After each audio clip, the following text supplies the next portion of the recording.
रत्नागिरीमध्ये काय चित्र आहे ते देखील अगदी पाहूया। रत्नागिरीमध्ये काय होतंय नेमकं ते पाहणं महत्त्वाचं आहे। रत्नागिरीचे आकडे काय सांगतायत? रत्नागिरीमध्ये शिंदे सेना मोठा पक्ष ठरणार असल्याची शक्यता आहे। आपण बघतोय शिंदे सेनेला सर्वाधिक 30 जागा मिळण्याची देखील शक्यता आहे आणि ठाकरे सेनेला केवळ 10, भाजपला 6 इतक्या जागा मिळण्याचा अंदाज या एक्झिट पोल मध्ये समोर आलेला आहे। संभाव्य सत्ता आणि या ठिकाणचे आकडे नेमके काय ते देखील आपण टेलिव्हिजन स्क्रीनवर पाहूयात। यावेळेस काय नेमके आकडे सांगतायत ते आकडे आपण बघतोय। रत्नागिरीमध्ये 56 जागांपैकी भाजपला केवळ 6, शिंदे सेनेला 30, एनसीपी अजित पवारांच्या पक्षाला 9 जागा मिळतील, तर काँग्रेसला 1 आणि ठाकरे सेनेला 10 जागा मिळू शकतात।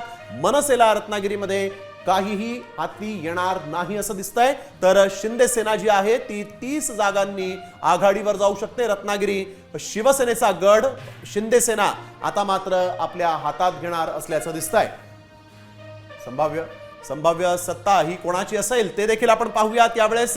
तर संभाव्य सत्तेजवळ एक्झिट पोल नेतोय शिंदे सेनेला 30 जागा घेऊन शिंदे सेना इथं आघाडी करत असल्याचं दिसतंय आणि रत्नागिरीमध्ये शिंदे सेनेची सत्ता येईल असं दिसतंय। नक्कीच, तर रत्नागिरीमध्ये शिंदे सेनेची संभाव्य सत्ता येण्याची शक्यता आहे। या निकालाचं नेमकं गणित काय असणार आहे जाणून घेऊया प्रतिनिधी अमोल कलई यांच्याकडून। एकंदरीत पाहिलं तर शिंदेंच्या शिवसेनेचंच वर्चस्व हे जिल्ह्यामध्ये पाहायला मिळालं। एकंदरीत जिल्ह्यामध्ये शिंदे सेनेचे उमेदवार जे आहेत ते जवळपास 30 पेक्षा अधिक उमेदवार हे निवडून येतील।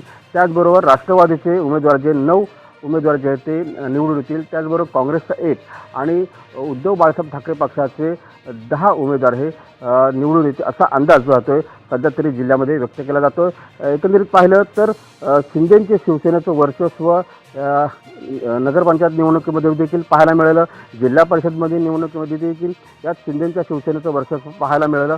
त्यामुळं जिल्ह्यामध्ये शिंदेंच्या शिवसेनेचाच जिल्हा परिषद अध्यक्ष होईल असं एकंदरीत जिल्ह्यामध्ये वातावरण आपल्याला पाहायला मिळतंय। अमोल कले, साम टीव्ही, रत्नागिरी।